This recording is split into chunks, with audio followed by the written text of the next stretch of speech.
Bismillahirrahmanirrahim. Assalamu alaikum.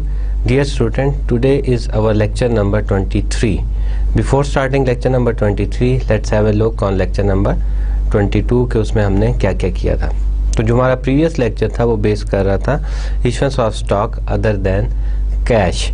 जो previous lecture था, अगर आपको याद हो, हमने पेड अप कैपिटल के बारे में बात की थी। हमने ये देखा था कि पेड अप कैपिटल जो है वो किस तरह इशू किया जाता है, कैश के अगेंस्ट इशू किया जाए तो वो कैसे इशू करते हैं। तो लास्ट लेक्चर जो हमारा बेस कर रहा था वो प्योरली बेस कर रहा था issuance of stock other than the cash. उसमें हमने जो है इसको डिस्कस किया था कि अगर अदर देन कैश मीन के अगर किसी एसेट्स के अगेंस्ट जो है स्टॉक इशू कर दिया जाए। सम टाइम क्या होता था कि जी कंपनी के पास जो है वो पैसे नहीं है एसेट परचेज करने के लिए, तो कंपनी क्या करती थी कि वो स्टॉक को इशू कर देती थी और एसेट्स को एक्वायर कर लेती थी। और उसकी जो वैल्यूएशंस होती थी दैट्स डिपेंड अपॉन, या तो हम फेयर वैल्यू कर लेते थे एसेट की, या फिर हम क्या करते थे कि फेयर वैल्यूएशन जो है वो करते थे the value of stock in the market. फिर हमने बात की थी issuing of stock at premium, जब उसकी पार वैल्यू से ज़्यादा की वैल्यू से जब स्टॉक इशू किया जाता है तो उसको हम कहते हैं कि issuance of stock at premium. उसके बाद हमने बात की थी issuing stock at no par value.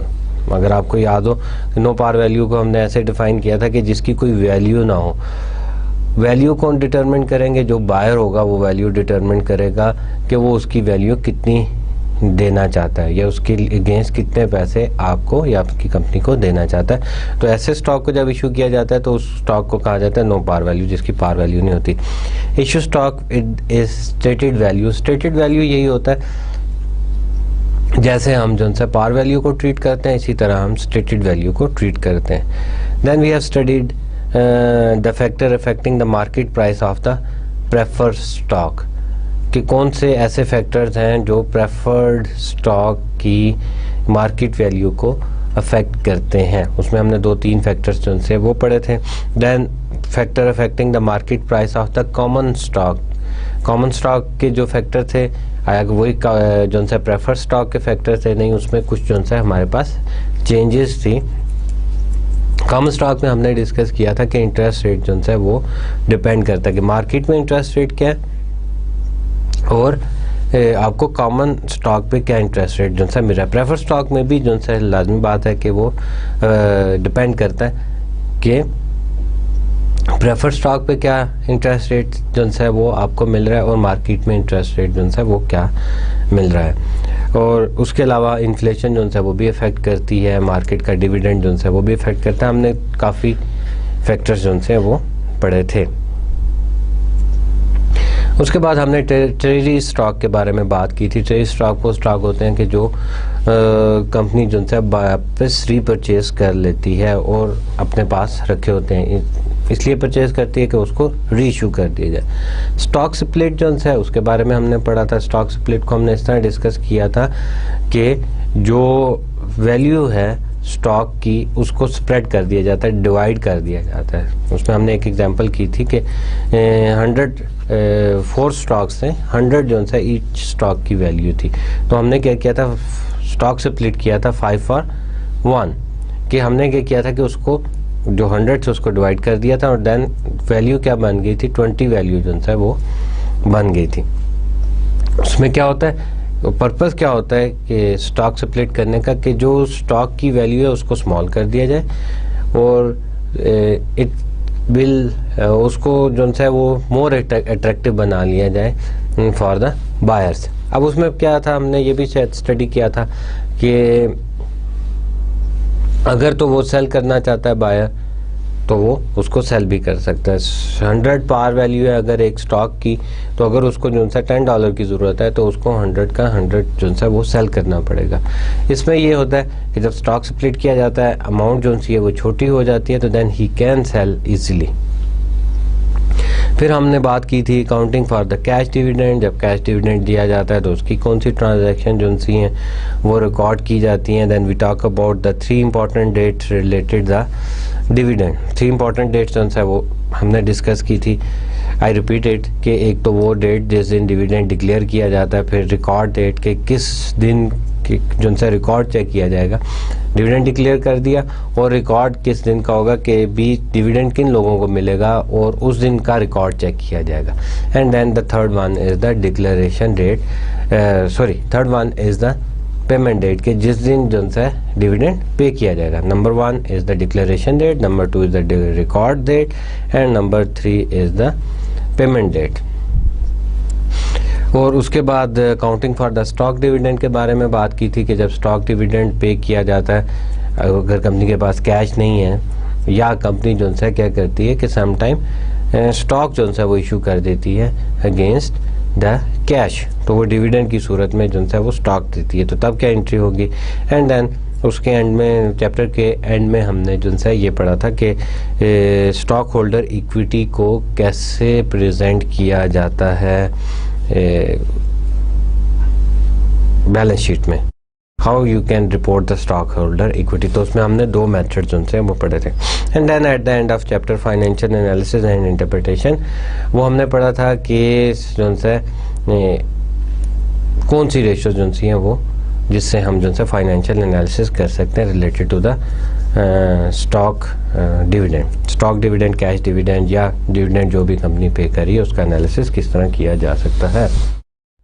आज हम चैप्टर नंबर 13 स्टार्ट करेंगे, और चैप्टर नंबर जो 13 है that is based on the statement of cash flow, के कैश फ्लो स्टेटमेंट जो है वो किस तरह बनाई जाती हैं, उसमें कौन कौन सी चीज़ें शामिल होती हैं, और कैश फ्लो स्टेटमेंट क्यों बनाई जाती हैं, और ये क्यों यूज़फुल होती हैं एक ऑर्गेनाइजेशन के लिए, बनाना क्यों ज़रूरी है।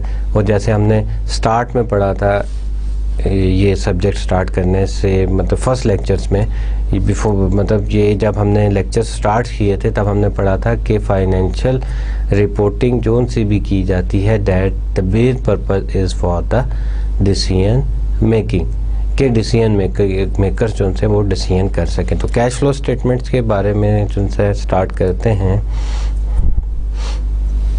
The purpose of the statement of the cash flow provide information about the cash receipts and the cash payment of a business entity during the accounting period। अब ये क्या होता है कि कैश फ्लोज जो से statements, its tell you about the cash receipts, के कितना आपने कैश रिसीव किया, and the cash payment of the business entity during a specific accounting period, मतलब एक स्पेसिफिक अकाउंटिंग पीरियड के दरमियान जो है वो कंपनी ने कैश कितना पे किया और कितना रिसीव किया।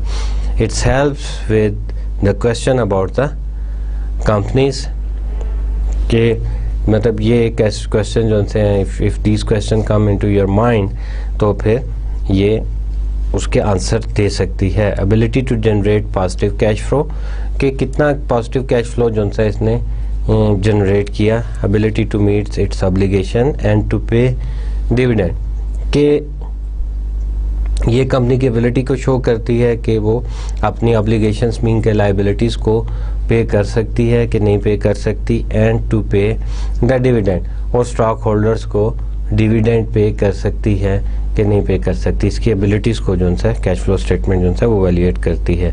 Need for the external financing, के एक्सटर्नल फाइनेंसिंग की ज़रूरत है कि नहीं है। कैश फ्लो स्टेटमेंट इस डिसीजन में भी हेल्प करती है कि एक्सटर्नल फाइनेंसिंग की ज़रूरत है कि नहीं है।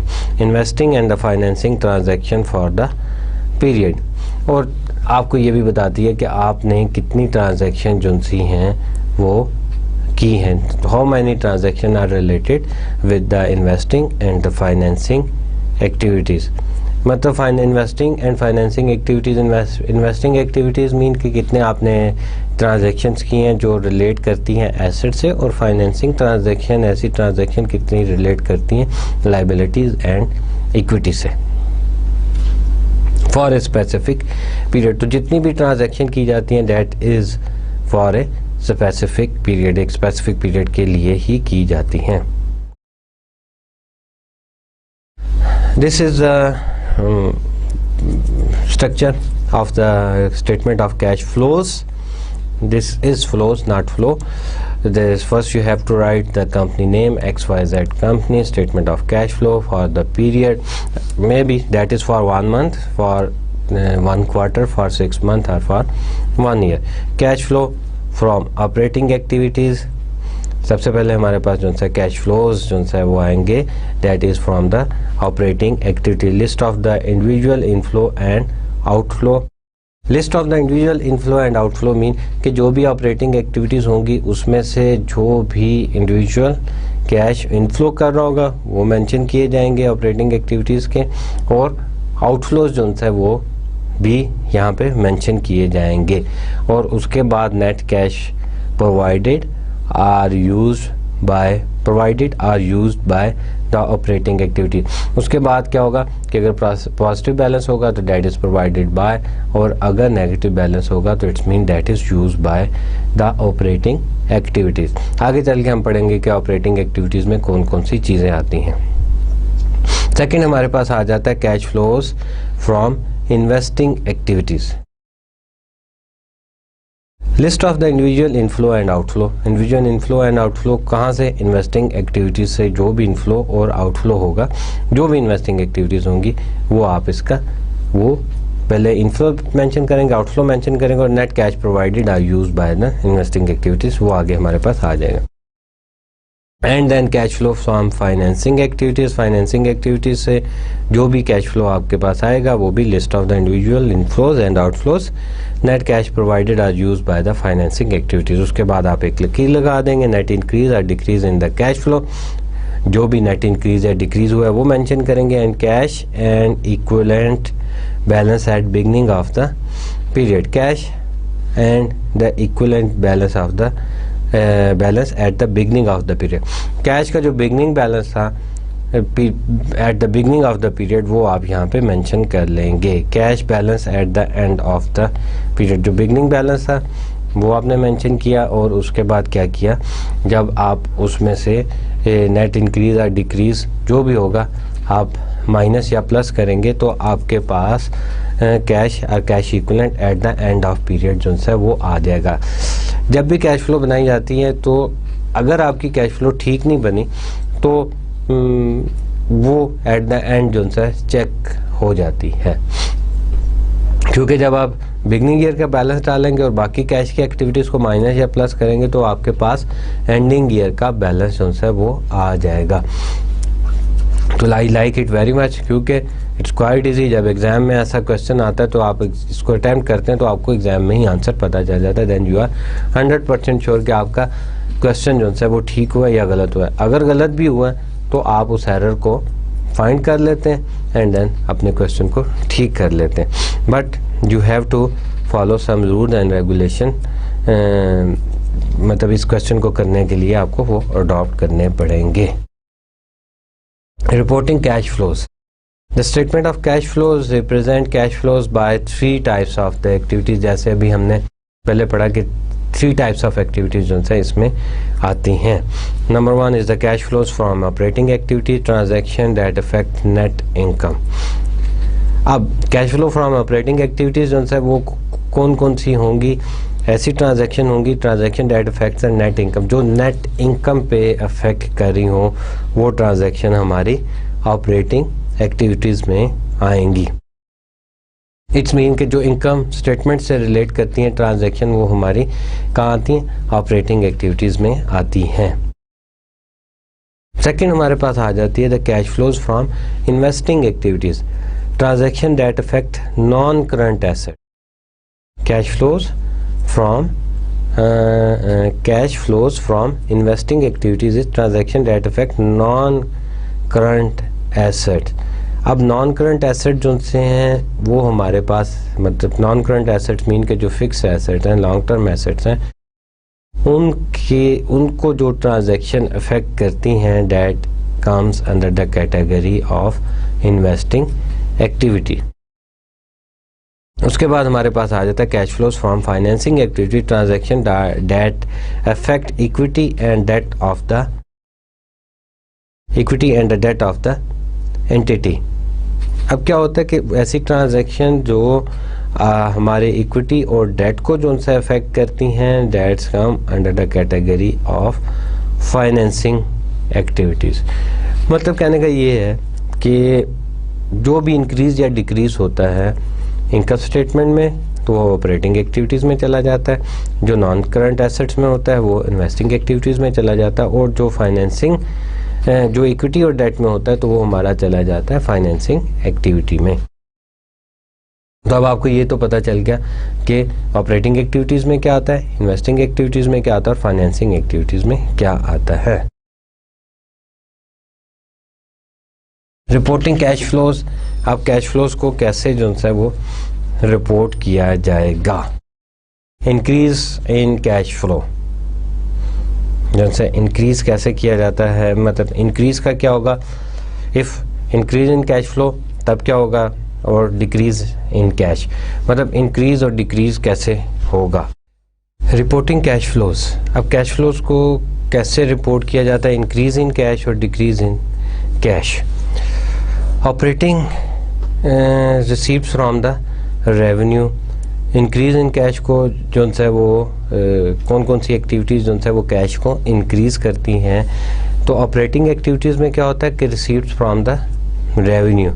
अगर रेवेन्यू रिसीव किया जाएगा तो वो क्या होगा कि वो हमारे कैश को इंक्रीज़ करेगा। जैसे ऑपरेटिंग एक्टिविटीज़ की बात की थी, तो अगर आपको याद है कि कुछ देर पहले हमने कहा था कि जो नेट इनकम को चीज़ें अफेक्ट करती हैं वो ऑपरेटिंग एक्टिविटीज़ में आती हैं। तो receives from the revenue that is an, मतलब रेवेन्यू जो सा रिसीव किया जा रहा है वो नेट इनकम को अफेक्ट कर रहा है, तो नेट इनकम को जब अफेक्ट कर रहा है तो वो ऑपरेटिंग एक्टिविटीज़ में आएगा। तो जब receives from the revenue, revenue आपका इंक्रीज़ हो रहा है तो वो कैश को इंक्रीज़ करता है। इन्वेस्टिंग एक्टिविटीज़ में क्या होगा, received from the sales of non current asset. कोई एसेट जो है अगर आपने सेल आउट कर दिया, कोई एसेट अगर आपने सेल आउट कर दिया है तो उसका क्या होगा कि वो भी कैश को इंक्रीज करेगा, राइट। कोई एसेट अगर आपने सेल कर दिया, नॉन करंट एसेट अगर आपने सेल किया तो वो क्या होगा कि वो आपके कैश को इंक्रीज करेगा। Financing received from issuance of equity and debt security. अब फाइनेंसिंग एक्टिविटीज़ में क्या हुआ, received from the issuance of equity and debt security, कि अगर आपने डेट और इक्विटी सिक्योरिटीज जो है वो इशू की हैं तो वो भी क्या कर रहे हैं कि आपको कैश को इंक्रीज कर रहे हैं। अब डिक्रीज इन कैश को क्या होगा, ऑपरेटिंग एक्टिविटीज़ में क्या आएगा हमारे पास, पेमेंट फॉर एक्सपेंसेस। जितने भी एक्सपेंसेस आपने पे किए हैं वो आपके कैश को डिक्रीज कर रहे हैं। इन्वेस्टिंग एक्टिविटीज़ में कैश को क्या क्या डिक्रीज करेंगी, जो इंक्रीज कर रही थी उसका अपोजिट होगा। Payment for the acquisition or acquiring non current asset, कि कोई भी आपने नॉन करंट एसेट परचेज किया है, पेमेंट किया है उसकी, तो वो क्या कर रहा है कि आपके कैश को डिक्रीज कर रहा है। And then the financing payment for treasury stock, कि ट्रेजरी स्टॉक आपने वापस ले लिया है, ऐसा स्टॉक या डेट आर इक्विटी जो है वो आपने रीपरचेज कर ली हो, वापस ले ली हो, या आपने क्या किया हो, डेट फाइनेंसिंग जो है वो बॉन्ड जो है वो वापस लिए, आपने कैश पे किया है, तो वो क्या करता है, डिक्रीज इन कैश जो है करता है। Non cash investing and financing activities. अब non cash financing and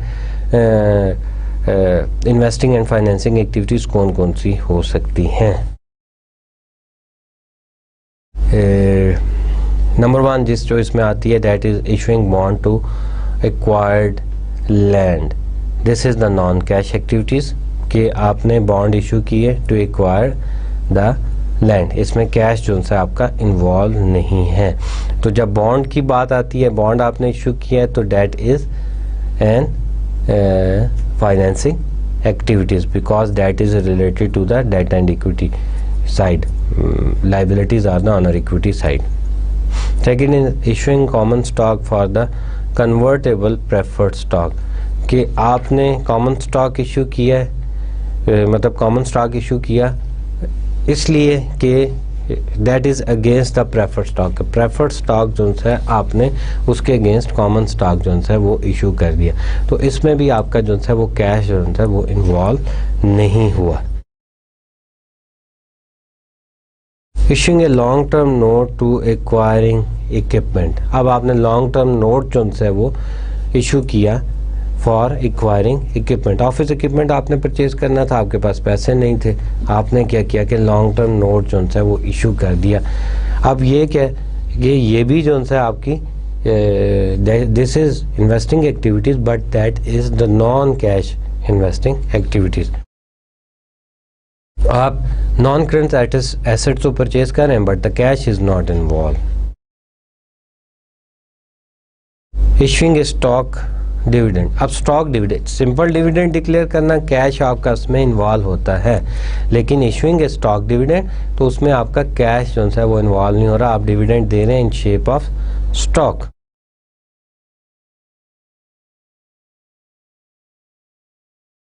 operating activities में क्या होता है, operating activities cash flows from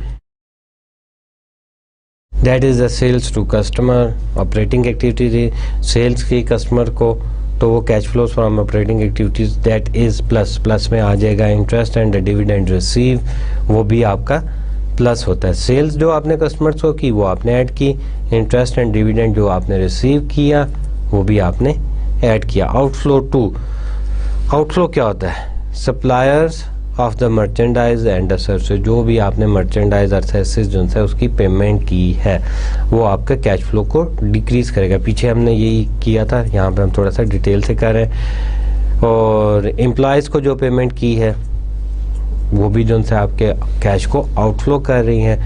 और लेंडर फॉर इंटरेस्ट के आपने जो है वो इंटरेस्ट पे किया है, लेंडर को कोई चीज़ आपने ली थी उसका रेंट जो है या इंटरेस्ट जो है वो पे किया है। गवर्नमेंट फॉर टैक्सेस, टैक्सेस आपने पे किए हैं कुछ इस किस्म के, वो सारे जो है वो आपके ऑपरेटिंग एक्टिविटीज़ में आ जाते हैं। अब आप ये देख लें कि जो इनकम स्टेटमेंट है, इनकम स्टेटमेंट के आप स्टार्ट में क्या करते हैं कि रेवेन्यू जो है वो मेंशन करते हैं, सेल्स मेंशन की, उसके बाद जो भी इंटरेस्ट वगैरह डिविडेंड किया तो वो तो आपका इंक्रीज कर रहा है, ऐड करता है cash flow from operating activities को। और उसके बाद जितने भी एक्सपेंसेस आपके पास आ जाते हैं जो हमने जिसमें कैश इन्वॉल्व होता है वो डिक्रीज कर रहे होते हैं, कैश फ्लोज की ऑपरेटिंग एक्टिविटीज़ को वो माइनस हो जाते हैं।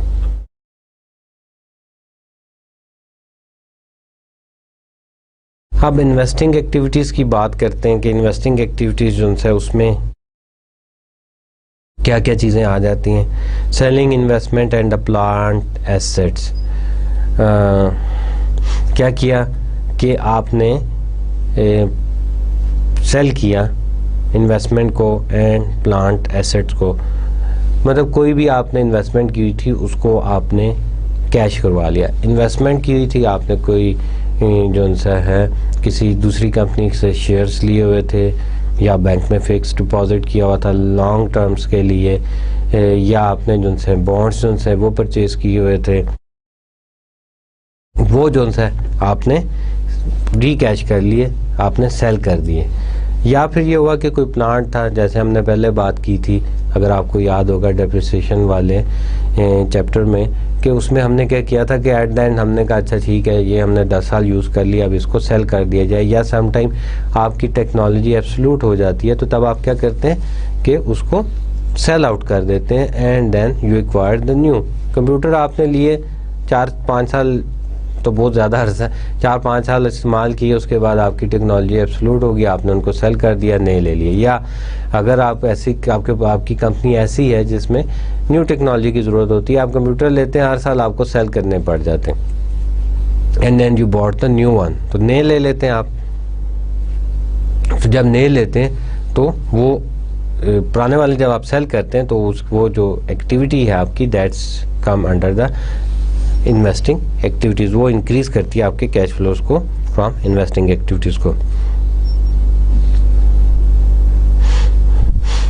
अब collecting of the principal on loan, तो ये एक्टिविटी जो सी है ये भी जो सा है आपकी इन्वेस्टिंग एक्टिविटीज़ में जो आ जाएगी। जो आपने कोई लोन वगैरह दिया हुआ है किसी को, तो वो अगर प्रिंसिपल से आप कलेक्ट कर लेते हैं, लॉन्ग टर्म्स के लिए दिया हुआ था किसी को, तो वो भी जो है आपके इन्वेस्टिंग एक्टिविटीज़ में आ जाता है अगर आप वो उसको वापस ले लेते हैं। अब आउटफ्लो कहाँ कहाँ से होता है, इसी का अपोजिट ले ले, payment to acquired investment and the plant assets, कि जो भी आपने पेमेंट की थी किस सिलसिले में, कि आपने प्लांट ख़रीदा था उसके लिए, और आपने कोई इन्वेस्टमेंट की थी उसके लिए, मतलब आपने इन्वेस्टमेंट की, बॉन्ड खरीद लिए, आपने किसी को लोन दे दिया, और जो सा है आपने एसेट जो है वो परचेज़ किए कंपनी के लिए, तो जो कैश आउटफ्लो हो रहा है तो वो आपका माइनस हो जाता है। परचेज डेट और इक्विटी इन्वेस्टमेंट, वही वाली बात आपकी कि डेट और इक्विटी फाइनेंस, दैट मीन कि आपने बॉन्ड जो है वो परचेज़ कर लिए, और इक्विटी मीन कि आपने कोई स्टॉक जो है वो परचेज कर लिया। You have the excessive cash, आपने क्या किया कि इस कैश को जो है वो यूटिलाइज कर लिया जाए, तो आपने उसको क्या कर दिया कि इन्वेस्टमेंट कर दी, स्टॉक्स में इन्वेस्टमेंट कर दी, बॉन्ड्स जो है वो खरीद लिए। तो ये जो से भी पेमेंट आप करते हैं वो किस में आती है, इन्वेस्टिंग एक्टिविटीज़ में आती है। Make loans, long term loan दे दिए, मे भी वो एम्प्लॉयज़ को दिए आपने, अपने एम्प्लॉयज़ को जो है, एम्प्लॉय ने कहा जी मुझे गाड़ी खरीदने के लिए लोन चाहिए, आपकी ने कंपनी में जो है फैसिलिटी प्रोवाइड की थी, तो अब वो लोन जो है दिया, तो that's come under the category of investing activity if that is non current. Non current mean कि उसकी maturity period more than 1 year है। अब हमारी तीसरी कैटेगरी आ जाती है, that is financing activity. Financing activities कौन सी होती है, that is related with the liabilities and the equity side. हम इनफ्लोज कहाँ से होगा, short terms and the long terms borrowing. Short terms और लॉन्ग टर्म जो बोरोइंग है आपकी, वो आपको जो सा cash flow from financing activities को इंक्रीज कर रही हैं और करेंगी। Honours for example from issuing stock, के ऑनर्स जो है, ऑनर से कुछ आपने पैसे रिसीव किए, इशुएंस ऑफ स्टॉक, तो वो क्या होगा कि that is increase the cash flows from financing activities. वो क्या होगा कि वो cash flow from financing activities को इंक्रीज करेगा। उसके बाद क्या होता है जी, मतलब short terms and long term notes में आपके जिसे हमने पहले बात की थी, debt issuance of debt and equity. Debt and equity जो आप इशुएंस है, शॉर्ट टर्म्स लोन ले रहे हैं आप, long term loan bond issue कर रहे हैं, नोट इशू कर रहे हैं, तो वो सारे जो है इसी के हेड में आते हैं। उसके बाद हमारे पास क्या हुआ कि that is the outflow. Outflow हमारे पास आएगी रीपेमेंट्स ऑफ बोरोइंग फंड, के जो आपने फंड बारो किया था उसकी रीपेमेंट कर दी, उसको जो है वो क्लियर कर दिया। और सेकंड ऑनर्स फॉर डिविडेंड, जो डिविडेंड आपने ऑनर को दिया है, that's come under the financing activities. उसके बाद परचेज ट्रेजरी स्टॉक जो भी है आपने परचेज़ किया, रीपरचेज कर लिया, आपने स्टॉक इशू किया था वो आपने वापस ले लिया, तो वो जो है आउटफ्लो के कैश आउटफ्लो में आएगी and that will decrease the financing activities. अगर आपने देखा होगा कि इन तीनों एक्टिविटीज़ में क्या हो रहा है कि जो आपका इनफ्लो है अगर उसका अपोजिट हो रहा है तो दैट इज़ द आउटफ्लो। ऊपर हमने बात की कि इशू जो बोरोइंग की आपने short terms and long terms की, कि आपने बॉन्ड इशू कर दिए और जो है नोट पेबल लॉन्ग टर्म जो है वो इशू किए, तो शॉर्ट टर्म इशू किए मोर देन 1 ईयर के, तो वो आपके इंक्रीज कर रहे हैं कैश फ्लोज को। नीचे हम बात कर रहे हैं आउटफ्लो में, तो आउटफ्लो में क्या कर रहे हैं कि repayment of the borrowing fund, के जो भी आपने फंड बारो किया था उसको आपने रीपे कर दिया। Cash and cash equivalent, cash and cash equivalent में क्या क्या चीज़ें आपके पास आती हैं। कैश में तो कैश आपके पास currency and cash equivalent, short terms, high liquid investment. Short terms high liquid investment जो है जिसको आप क्विकली कन्वर्ट कर सकते हैं कैश में, readily convertible into the cash. Same बात जो सी है वो होगी so nearly mature that market value is unaffected, कि जो मतलब मेच्योर होने वाला है थोड़े अरसे बाद जो है आपका वो कैश में कन्वर्ट हो जाएगा, और unaffected by the interest rate change, कि जिसका इंटरेस्ट रेट चेंज होने से कोई इफेक्ट नहीं आ रहा। आपने कुछ बॉन्ड्स खरीदे हुए थे, अब बॉन्ड्स जो से they are going to mature, उसके 1 महीना रह गया मेच्योर होने में, तो अब बॉन्ड की जो वैल्यू थी वही आपको मिलेगी ना। इंटरेस्ट रेट चेंज हो गया तो उस पर कोई इफेक्ट नहीं आता। तो this all come under to the category of cash equivalent. अब क्या किया जाता है, company name, statement of cash flow, period converted, जिस पीरियड के लिए cash flow from operating activities, और वो जैसे हमने पहले डिस्कस किया था, the operating cash flows sections can be prepared using either the direct method और इनडायरेक्ट मेथड। तो दो जो से मेथड यूज़ किए जाते हैं, डायरेक्ट मेथड और इनडायरेक्ट मेथड जो है वो यूज़ किया जाता है ऑपरेटिंग एक्टिविटीज़ के लिए, कैश फ्लोज के जो है सेक्शंस के लिए। तो फर्स्ट आज के जो लेक्चर में हम डायरेक्ट मेथड से जो है वो प्रिपेयर करेंगे कैश फ्लो स्टेटमेंट्स, और नेक्स्ट लेक्चर नंबर 24 वो हमारा बेस करेगा इनडायरेक्ट मेथड पे। तो जो भी मेथड्स आपको इजी लगता है you can adopt that method.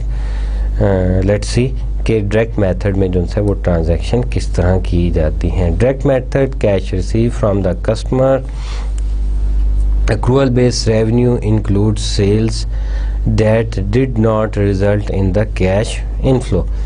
अब accrual based accounting में जो है रेवेन्यू इंक्लूड्स सेल्स, रेवेन्यू जो है वो सेल्स से जनरेट किया जाता है, that did not result in the cash inflow. Cash can be computed, कैसे कंप्यूट किया जाता है, net sales.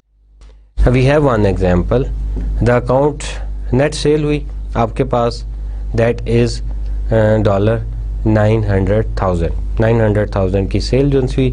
The account receivable balance was 80,000। अब हमारे पास इसकी डिटेल जो सी है वो अवेलेबल है, that is the account receivable balance was $80,000 on 31st December 2002 and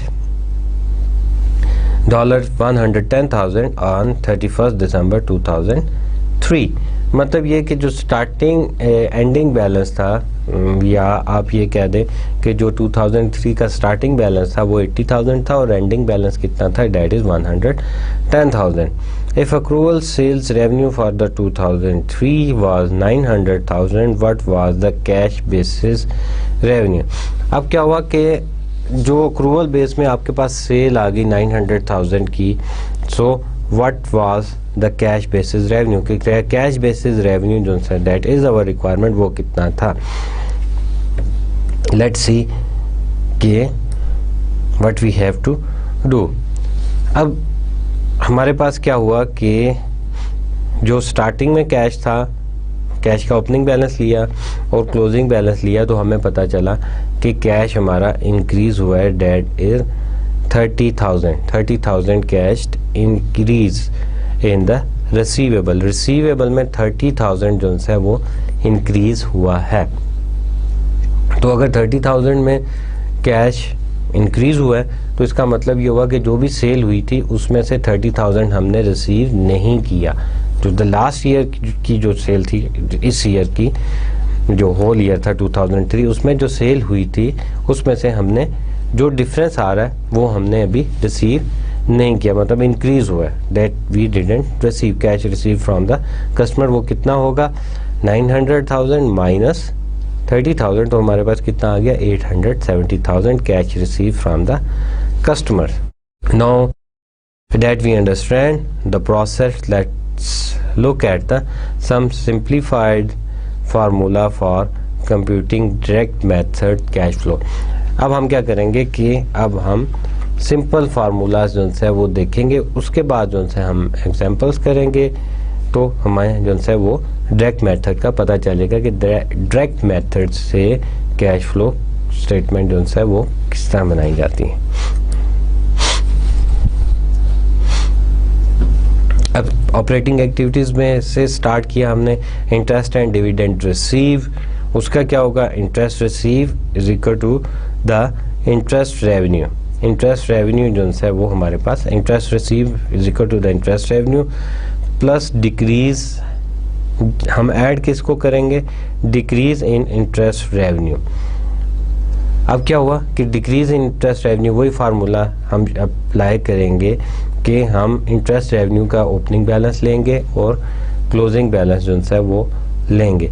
तो हम ऐड किसको कर रहे हैं, ऐड उसको करें अगर डिक्रीज हुआ है, अगर डिक्रीज हुआ है इंटरेस्ट रेवेन्यू में तो हम क्या कर रहे हैं कि ऐड कर रहे हैं plus decrease in the interest revenue, और माइनस क्या कर रहे हैं हम, increase in the interest receivable. I repeat it, interest revenue जो से इंटरेस्ट रिसीव्ड को हम क्या करेंगे, डायरेक्ट मेथड को यूज करते हुए इंटरेस्ट एंड डिविडेंड रिसीव्ड वो हमने कैलकुलेट करना है। तो इंटरेस्ट रिसीव्ड जो है उसको देखना है कि हमने इंटरेस्ट कितना रिसीव्ड किया है। सेल्स की तो बात होगी, सेल्स तो आपने कैलकुलेट कर ली पिछली स्लाइड में। तो अब हम यहाँ पर देखते हैं कि इंटरेस्ट रिसीव्ड किस तरह कैलकुलेट किया जाता है। Interest revenue equal two plus हम कर रहे हैं, ऐड कर रहे हैं decrease in interest receivable. Interest receivable में अगर डिक्रीज कर रहा है, अगर डिक्रीज कर रहा है लाइक आपका स्टार्टिंग में जो है वो 50,000 था इंटरेस्ट रिसीवेबल और अब 30,000 है, तो इसका मतलब ये हुआ कि इंटरेस्ट रिसीवेबल डिक्रीज किया, कितना 20,000 है, तो 20,000 जो डिक्रीज किया इसका मतलब है कि वो रेवेन्यू आपने रिसीव कर लिया। तो उसको हम क्या करते हैं कि ऐड कर देते हैं, ऐड करते हैं, राइट। और minus increase in the interest receivable. अब आपका ओपनिंग में इंटरेस्ट रिसीवेबल कितना था, that is 50,000 and now it's increase up to 20,000, वो इंक्रीज कर गया 20,000 पे। तो ये क्या हुआ कि ये कैश आपने रिसीव नहीं किया, तो वो आप क्या करेंगे, इंक्रीज जो हुआ है इंटरेस्ट रेवेन्यू में वो आप माइनस कर देंगे। उसके बाद हमारे पास जो सा है that is the dividend received. Dividend received का भी वही फार्मूला है, dividend revenue plus decrease in dividend receivable, कि डिविडेंड रिसीवेबल में जितना डिक्रीज आया वो आपने रिसीव कर लिया है। लाइक वही 50,000 की एग्जांपल लें, अगर स्टार्टिंग में 50,000 था, एंडिंग पे 30,000 है, 20,000 आपने रिसीव कर लिया है। And minus increase in the dividend receivable, और माइनस किया आपने इंक्रीज इन डिविडेंड रिसीवेबल। अगर आपका वो 50 से 70,000 पे चला गया तो इंक्रीज हुआ डिविडेंड रिसीवेबल, तो आपने उसको माइनस कर दिया। डायरेक्ट मेथड में ही cash paid for the merchandise. अब वो तो हमारा रेवेन्यू आ गया, अब कैश पेमेंट वाली साइड पे जो है वो आ जाते हैं। स्टेप 1 में क्या हुआ कि purchases is equal to, purchases जो सी हैं that is equal to the cost of goods sold. अब कॉस्ट ऑफ गुड्स सोल्ड जो है प्लस इंक्रीज इन इन्वेंट्री। अब आप इन्वेंट्री में जाएंगे, इन्वेंट्री का बैलेंस जो है वो देखेंगे, इन्वेंट्री में इंक्रीज हुआ या डिक्रीज हुआ। तो अगर इन्वेंट्री में इंक्रीज हुआ है तो आप प्लस कर देंगे, प्लस इंक्रीज इन इन्वेंट्री, ये बात कर रहे हैं हम। पर प्लस इंक्रीज इन इन्वेंट्री का मतलब ये है कि इन्वेंट्री आपकी 50,000 से स्टार्टिंग में आप 70,000 है, तो इसका मतलब है कि 20,000 आपने पे किया है इन्वेंट्री को परचेज करने के लिए। तो 20,000 जो है आपने जो इंक्रीज किया वो आपने ऐड कर लिया, राइट। और जो आपने माइनस करेंगे डिक्रीज इन इन्वेंट्री को, कि अगर इन्वेंट्री जो है इन्वेंट्री का बैलेंस डिक्रीज कर रहा है तो आप माइनस कर देंगे। स्टेप 2 में क्या हुआ, cash paid for the merchandise is equal to, उसमें क्या हुआ कि जी cash paid for merchandise purchases के पास गए आप, एंड देन परचेजेस को चेक करते हुए, परचेजेस आप कहाँ से चेक करेंगे, that is decrease in account payable, plus आप कर रहे हैं decreases in account payable. Account payable को डिक्रीज, अकाउंट पेएबल का बैलेंस आपने चेक किया, आपका 100,000 था स्टार्टिंग ऑफ द ईयर, और eight the end of year आपने चेक किया कि वो बैलेंस जो है डैट इज़ 80,000, तो इसका मतलब ये हुआ कि 20,000 जो है आपने पे कर दिया, तो उसको आप ऐड कर रहे हैं इन अकाउंट पेबल, और माइनस किया आपने इंक्रीज इन अकाउंट पेबल। अगर वो 100 से 130,000 पे चला जाता है तो आप माइनस करते हैं 30,000 को। इसका मतलब ये हुआ कि आपके जो परचेजेस हैं वो इंक्रीज कर गई हैं, you have paid the cash.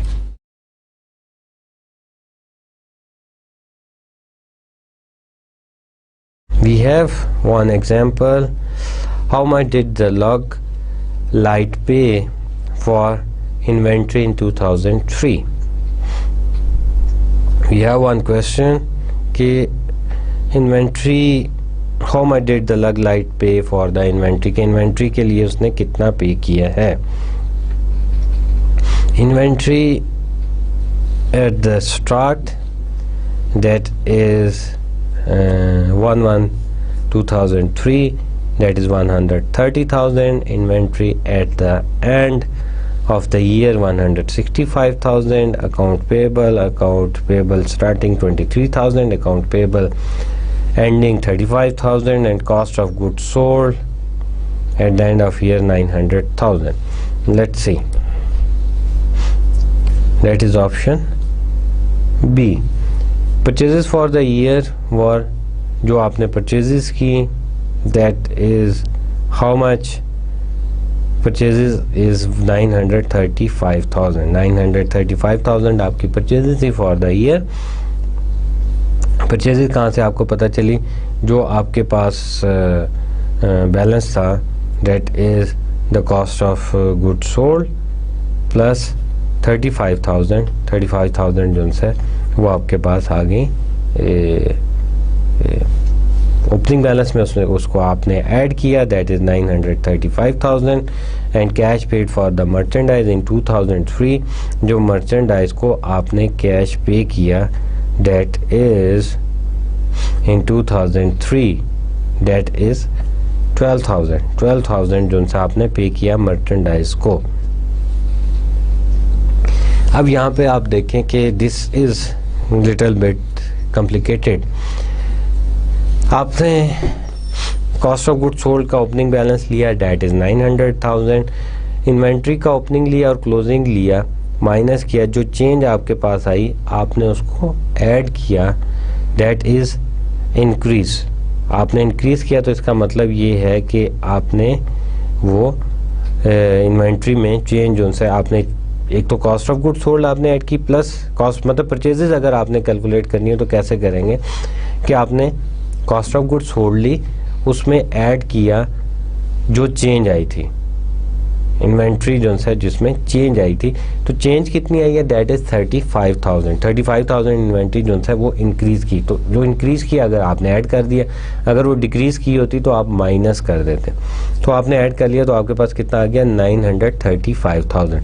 अब अकाउंट पेएबल पे तरफ जाते हैं, तो अकाउंट पेएबल में क्या हुआ कि 23,000 से 35,000 पे अकाउंट पेएबल जो है वो आपका दैट इज़ इंक्रीज, 23,000 से वो इंक्रीज कर गया 35,000 पे। तो कैश पेड जो है वो आपने कितना किया, दैट इज़ वो आपने माइनस किया, तो आपके पास जो है वो आ गया, दैट इज़ द 12,000। अगर इंक्रीज करता है तो आप माइनस करते हैं, तो 935,000 माइनस 12,000, तो आपके पास जो आंसर आता है दैट इज़ 923,000। तो कितना पे किया उसने, 923,000। डायरेक्ट मेथड में ही cash payments for the expenses after deducting depreciation and the other non cash expenses, the cash paid for the expenses is affected by whether the expenses was prepaid and whether the expenses was accrued. Right, I repeat it, after deducting the depreciation जब आप deduct कर लेते हैं, and other non cash expenses, depreciation को non cash expenses जो है वो कहा जाता है, क्योंकि आप कैश तो बहुत पहले पे कर चुके होते हैं और आप जस्ट क्या कर रहे होते हैं कि जितना आप एसेट को यूटिलाइज कर रहे होते हैं उतना आप उसकी लाइफ पे डिवाइड कर रहे होते हैं, उतना आप चार्ज कर रहे होते हैं उसके एक्सपेंस को। And other non cash expenses, the cash paid for the expenses is affected bye whether the expenses was prepaid and whether the expenses were accrued. Cash paid for expenses क्या होगा? Expenses में क्या आएगा? Plus increase in prepaid expenses, जो भी आपने prepaid expenses किए हैं उसमें जो इंक्रीज है उसको करेंगे, minus decrease in prepaid expenses. अगर प्रीपेड एक्सपेंसेस में इंक्रीज हो रहा है तो वो आप ऐड करेंगे, अगर प्रीपेड एक्सपेंसेस में डिक्रीज हो रहा है तो उसको आप लेस कर देंगे। तो अगर आपको याद है कि हमने बात की थी कि जो ऑपरेटिंग एक्टिविटीज़ हैं, जो हमारी फाइनेंसिंग इन्वेस्टिंग एक्टिविटी थी, इन्वेस्टिंग एक्टिविटीज़ में हमने नॉन करंट एसेट्स की बात की थी। तो अगर नॉन करंट एसेट्स की हमने बात की थी तो इसका मतलब है करंट एसेट्स कहाँ जाएंगे? तो करंट एसेट्स हमारे पास यहाँ पर आ जाते हैं। पीछे हमने बात की अकाउंट रिसीवेबल, अकाउंट पेएबल्स की, और यहाँ पर हम बात कर रहे हैं प्रीपेड एक्सपेंसेस की। तो प्रीपेड एक्सपेंसेस अगर इंक्रीज़ कर जाते हैं तो आप क्या करते हैं? ऐड करते हैं, और अगर प्रीपेड एक्सपेंसेस डिक्रीज़ कर जाते हैं तो आप उसको लेस कर देते हैं।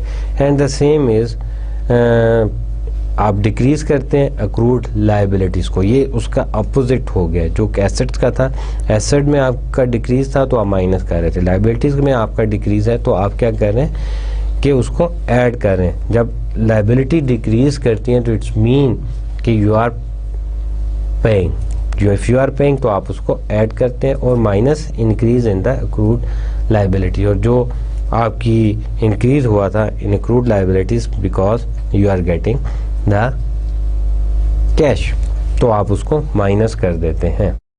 अब हम क्या करते हैं कि now let's prepare a direct method statement of cash flow for great big company. अब हम क्या कर रहे हैं कि ग्रेट बिग कंपनी की स्टेटमेंट ऑफ कैश फ्लो जो है वो बना के देखते हैं। जो रूल्स रेगुलेशंस हमने पढ़ ली हैं अब हम उनको इम्प्लीमेंट करते हैं। तो लेट्स सी कि उसको किस तरह इम्प्लीमेंट किया जाएगा। डायरेक्ट मेथड में हमारे पास एग्जांपल जो सी है वो अवेलेबल है, that is the great big company comparative balance sheet assets. Asset side हमारे पास अवेलेबल है। जब भी आपको स्टेटमेंट ऑफ कैश फ्लो बनानी हो तो आपको 2 साल की बैलेंस शीट जो सी है वो अवेलेबल होगी, कंपैरेटिव बैलेंस शीट्स अवेलेबल होगी। दिसंबर 31 दिसंबर को बैलेंस शीट, अच्छा जो 2000 का क्लोजिंग बैलेंस होगा वो 2003 का ओपनिंग बैलेंस होगा। कैश जो है दैट इज़ 60,000 एंड 70,370, मतलब कैश की आपके पास डिटेल अवेलेबल है, अकाउंट रिसीवेबल की अवेलेबल है, इन्वेंट्री की अवेलेबल है, ट्रेडिंग सिक्योरिटी की अवेलेबल है, ट्रेडिंग सिक्योरिटी। अच्छा उसके बाद इक्विपमेंट नेट इन्वेस्टमेंट इन जो है टिनिंग कंपनी, और टोटल एसेट्स आपके पास जो है वो आ गए। And then we have the liability and equity, account payable, salary payable, interest payable, income tax payable, note payable, bonds bank को पे करने हैं, bonds payable, premium on the banks, premium on the bonds payable, common stock आपके पास आ गया, retain earning आ गई, total liabilities and the equity, और this is for 2002 and 2003। उसके बाद हमारे पास जो है that is the income statement amount sales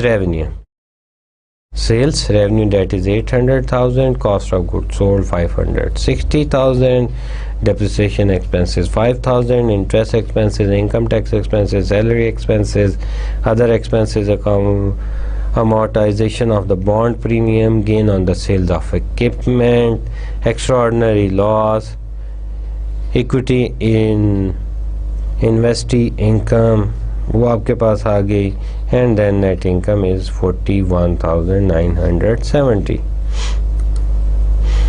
and some additional information is also available. Trading security were purchase during 2003 at a cost of 25,000 की उन्होंने security purchase की during the years. Equipment with a book value of 40,000 was sold during the year for 43,000। जो equipment था 40,000 का वो आपने sell out कर दिया 43,000 का, और उस पर 3000 का प्रॉफिट हुआ, बुक वैल्यू से ज़्यादा आपने सेल किया। Equipment with the book value of 30,000 was destroyed during a freak flood in 2003, there was no insurance.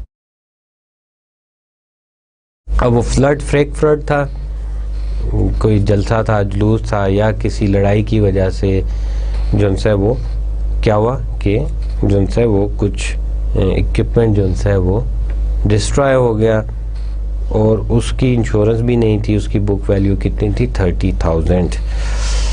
Great big holds A 25% investment in the tin company and account for it using the equity methods, कि उसकी investment जो सी है वो 25% जो सी है वो टिन कंपनी में है and it hold for the equity methods. उसके अलावा great बिग्स tax rate is the 40%, the note payable to Bob's Bank carry a 12% rate। 12% rate जो है वो बॉब बैंक्स के जो है उसने नोट पेबल है उस पे हैं। The payment are due on the first day of each month, और वो ईच मंथ के फर्स्ट डे में पे किया जाता है। The bond payable carried a 9% rate interest and is payable semi-annually on July 1 and January 1। It's mean कि twice in a year जो वो इंटरेस्ट पे किया जाता है। on bond payable 9% इंटरेस्ट है। Great Big sold stock during 2001 for 50,000। उसने जो वो स्टॉक सेल आउट किया है, मतलब आपका ऑनर इक्विटी में इंक्रीज हुआ है 50,000 का। And great big receive 10,000 dividend from the tin company, उसने टिन कंपनी से डिविडेंड भी रिसीव किया है। टिन कंपनी में जो इन्वेस्टमेंट की थी उसने वहां से डिविडेंड भी रिसीव किया है। Let's see the direct method example. Cash receive from the customer. Sales revenue, sale आपके पास सेल्स रेवेन्यू कितना था? 800,000 लेस। अब सेल्स रेवेन्यू में उस सेल्स रेवेन्यू हमने लिख लिया, उसके बाद हमने क्या किया? Less increase in account receivable. वही रूल्स रेगुलेशंस हम जो है अडॉप्ट कर रहे हैं जो पीछे हमने पढ़े थे, उनको अच्छी तरह याद कर लें, then it will be easy for you. Account receivable हमने देखा जो 2002 में और 2003 में उसमें चेंज आया था, तो वो चेंज क्या था? Increase in account receivable. जब अकाउंट रिसीवेबल इंक्रीज करता है तो हम उसमें से माइनस कर देते हैं। माइनस कर दिया तो इसका मतलब ये हुआ कि हमें जो कैश रिसीव हुआ है, cash received from customer, that is 792,000 cash हमने रिसीव किया कस्टमर से। Cash paid to the employee. अब एम्प्लॉय को कितना पे किया? सैलरी एक्सपेंसेस कितने थे? That is 80,000। Accrual base accounting है, जो भी एक्सपेंसेस थे वो आपने चार्ज किए हैं। Add decrease in salary payable. अब सैलरी पेबल में जो डिक्रीज हुआ इसका मतलब ये है कि आपने वो सैलरी भी पे किया, किसी की पहले सैलरी जो उनसे आपने देनी थी तो वो आपने ऐड कर लिया। Add decrease in salary payable that is 2,000 और 82,000 cash paid to the employee. वो आपने क्या किया कि कैश जो एम्प्लॉय को पे किया था 82,000 वो आपने लिख लिया। अब बात करते हैं cash paid for inventory, cost of goods sold. हमने पीछे एग्जांपल की थी, कॉस्ट ऑफ गुड्स सोल्ड में आपने लिखा 560,000। Add decrease in account payable. Account payable में जो डिक्रीज हुआ वो आपने ऐड कर लिया, अगर इंक्रीज होता तो आप लेस करते 3,000। And less decrease in inventory. Inventory में जो डिक्रीज हुआ है दैट इज 30,000। 30,000 का जो डिक्रीज हुआ है वो आपने माइनस कर दिया। And then cash paid for the inventory is 533,000।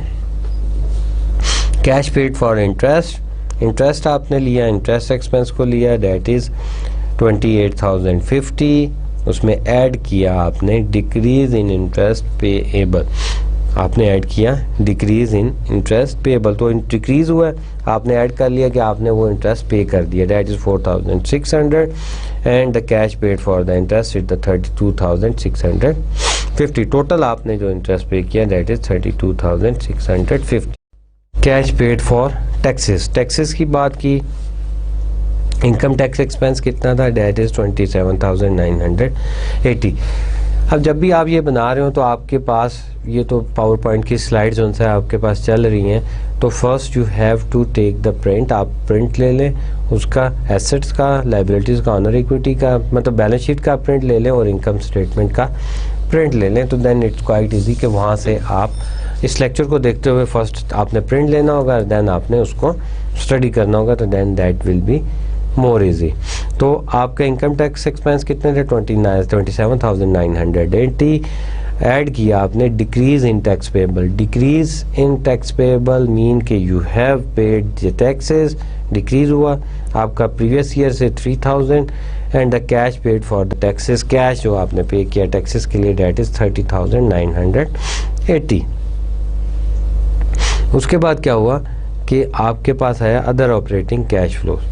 उसके अलावा जो कैश फ्लोज के क्या था, डिविडेंड फ्रॉम ऐड किया आपने जो सा टिनिंग कंपनी जो सा है उससे आपने डिविडेंड रिसीव किया। Less purchase of the trading security, आपने जो सा वो ट्रेडिंग सिक्योरिटी जो सा वो परचेज की, that is the current asset, आपने उसको दैट इज़ द लिक्विड, किसी टाइम पे भी वो जो सा वो सेल आउट की जा सकती हैं।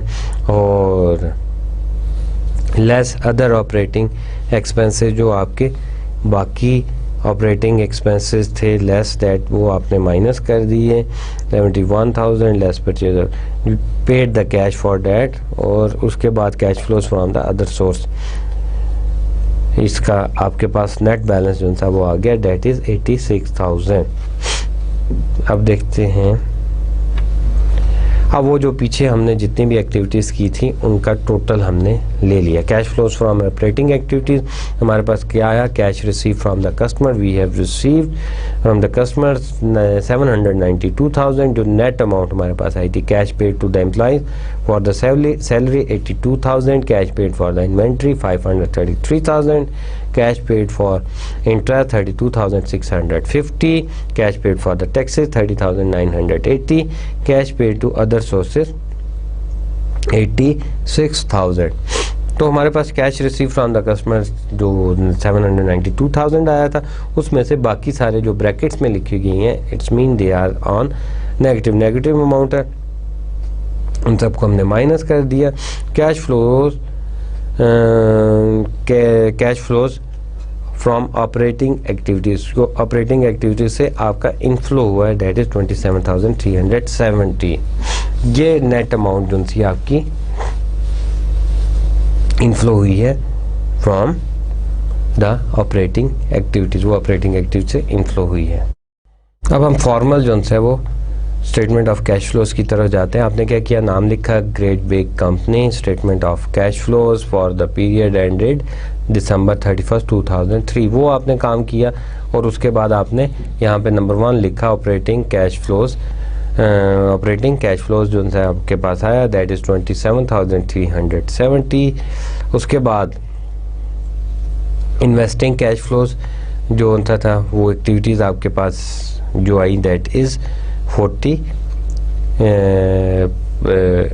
इन्वेस्टिंग कैश फ्लो मतलब इन्वेस्टिंग एक्टिविटीज से जो कैश फ्लो आपके पास आया, proceed from the sales of equipment, जो आपने इक्विपमेंट सेल आउट किया that is 43,000। And the third type of the activities जो सी हैं that is the financing cash flow from financing activities, proceed from the sales of stock, जो आपने stock cell किया था वो आपके पास आ गया 50,000। Principal paid on the bond जो आपने इशू किए हुए थे उसको पे कर दिया, अपने प्री बाय कर लिया that is 100,000। And principal paid on the note that is the 10,000, वो आपने नोट पे कर दिए। एंड जो नेट आपके पास आया दैट इज़ द 60,000 नेगेटिव में। Net cash flows for the period, जो नेट कैश फ्लो आपके पास आया, अब आपने क्या किया, ऑपरेटिंग और इन्वेस्टिंग को ऐड कर लिया और उसके बाद माइनस कर दिया आपने 60,000 को, तो then you have net cash flows from the period $30,370 and then add beginning cash balance. Beginning cash balance आपके पास कितना था 60,000 और आपके पास एंडिंग बैलेंस कितना आ गया जो इस वक्त आपके 2003 के कैश में शो हो रहा होगा, एंडिंग कैश बैलेंस 70,370। अब ये क्या हुआ, लेट्स हैव ए डिटेल के equipment with a book value of 40,000 were sold for 43,000। अब क्या हुआ कि जो इक्विपमेंट था बुक वैल्यू 40,000 थी, आपने सेल आउट कर दिया 43,000 पे, तो यहाँ पे आप क्या करेंगे कि 43,000 ही मेंशन करेंगे, 40,000 नहीं मेंशन करेंगे। अगर आप 40,000 मेंशन करते हैं तो फिर 3,000 का क्या होगा, आपका बैलेंस जो है वो करेक्ट नहीं आएगा। You are receiving the cash 43,000, तो आप 43,000 मेंशन करेंगे। अब बॉन्ड पेएबल जो है वो डिक्रीज किए थे। अगर आपने जो है बैलेंस शीट का एनालिसिस किया है तो क्या हुआ कि 250,000 से 150,000 पे आ गए थे। 2002 में कितने थे, दैट इज $250,000, और 2003 में कितने में 150,000 आपने बैलेंस लिया है, तो बैलेंस कितना है आपके पास $100,000। तो क्या हुआ कि लाइबिलिटी आपकी डिक्रीज कर रही है, तो जब डिक्रीज कर रही होती है तो आप उसको माइनस कर देते हैं, राइट। और एसेट जब आपका जो है डिक्रीज करो तो आप उसको ऐड कर लेते हैं, जैसे हमने 43,000 को ऐड किया। और उसके बाद हमारे पास क्या हुआ कि then we have note payable decrease from 70,000 to 60,000 during 2003। अब नोट पेएबल कितने थे, तो 70,000 थे, एंड देन 60,000 आपके डिक्रीज किए 10,000, तो वो आपने क्या किया, ऐड कर लिए। नोट पेएबल आपके कितने थे 70,000, एंड दैट्स गोज टू 60,000, आपके 10,000 डिक्लाइन हुए, तो जो जब लाइबिलिटी डिक्लाइन करती है तो आप उसको माइनस कर लेते हैं।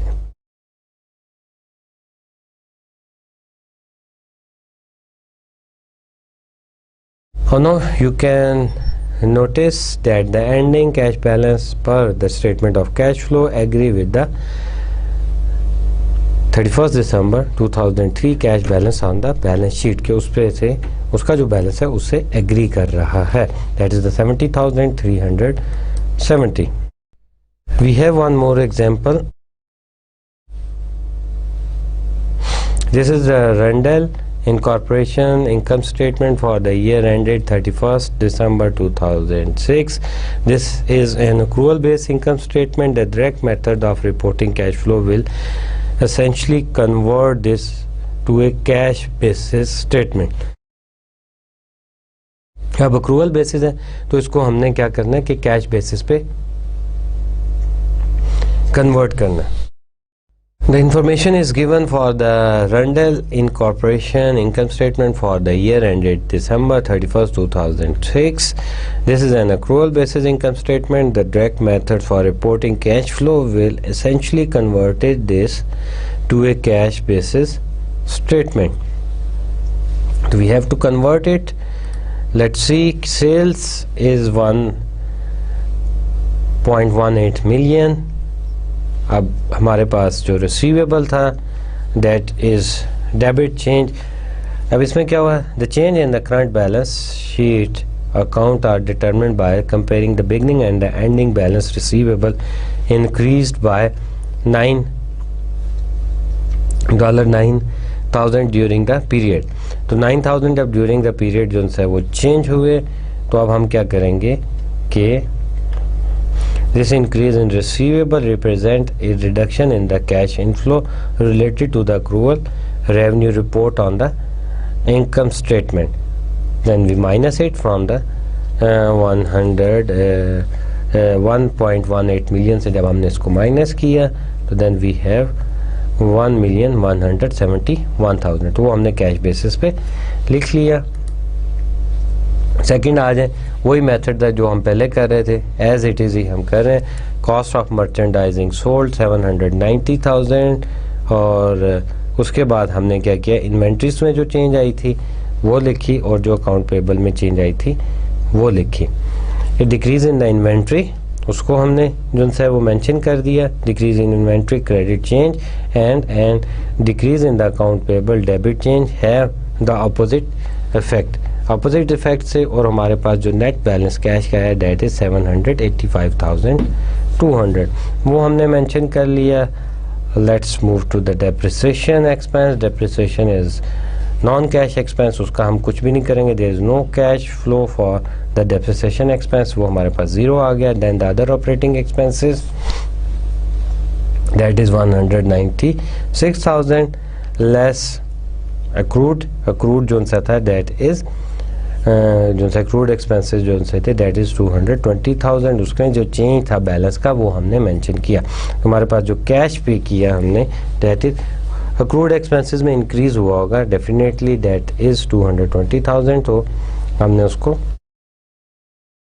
क्रेडिट कर दिया 193,000 और दैट 193,800 हमारे पास आ गया, that is the negative. And then gain in the sales of land, gains in the sales of land, the cash inflow of the 72,000 will be shown in the investing section of the statement of cash flow and the gain is ignoring, gain जो सा वो ignore किया जाएगा, cash जो receive कर रहे हैं वो हम 72,000 मेंशन कर देंगे। यहाँ पे हम जो सा वो कोई एंट्री इसकी नहीं करेंगे। Cash paid for interest expenses, क्या हुआ कि इंटरेस्ट एक्सपेंस कितना था 8,000, टैक्स एक्सपेंसेस था तो 8,000 हमने डायरेक्ट मेंशन कर दिया। Interest expenses is 8, there is no interest payable accrued at the end of the year, तो हमने 8,000 जो से वो मेंशन कर दिया।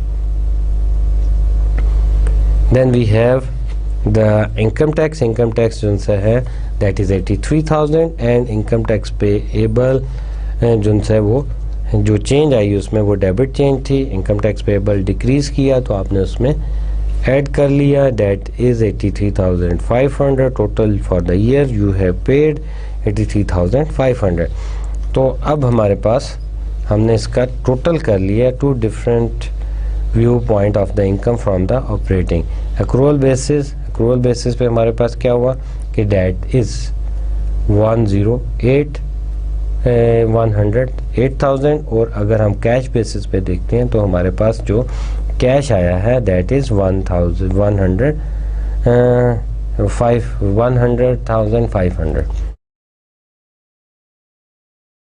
ऑपरेटिंग एक्टिविटीज़ डायरेक्ट मेथड की तरफ जाते हैं, that is the cash flow from operating activities, cash flows, cash inflow, cash receive from the customer 1,171,000।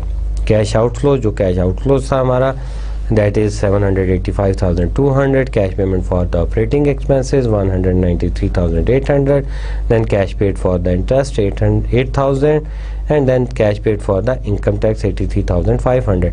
net balance हमारे पास कितना आ गया that is 100,500 जैसे पिछली लास्ट स्लाइड में हमने किया था।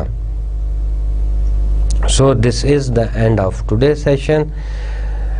आज का लेक्चर जो सा हमारा बेस करता था that is the direct method statement of cash flow. इसमें हमने आपको प्रिंसिपल बताया कि किस तरह जो सा डायरेक्ट मेथड को यूज़ करते हुए आप कैश फ्लो स्टेटमेंट जो सा वो प्रिपेयर करते हैं। आज का लेक्चर ख़त्म करते हैं, इंशाल्लाह नेक्स्ट लेक्चर में फिर आपसे मुलाकात होगी। थैंक यू वेरी मच, अल्लाह हाफिज़।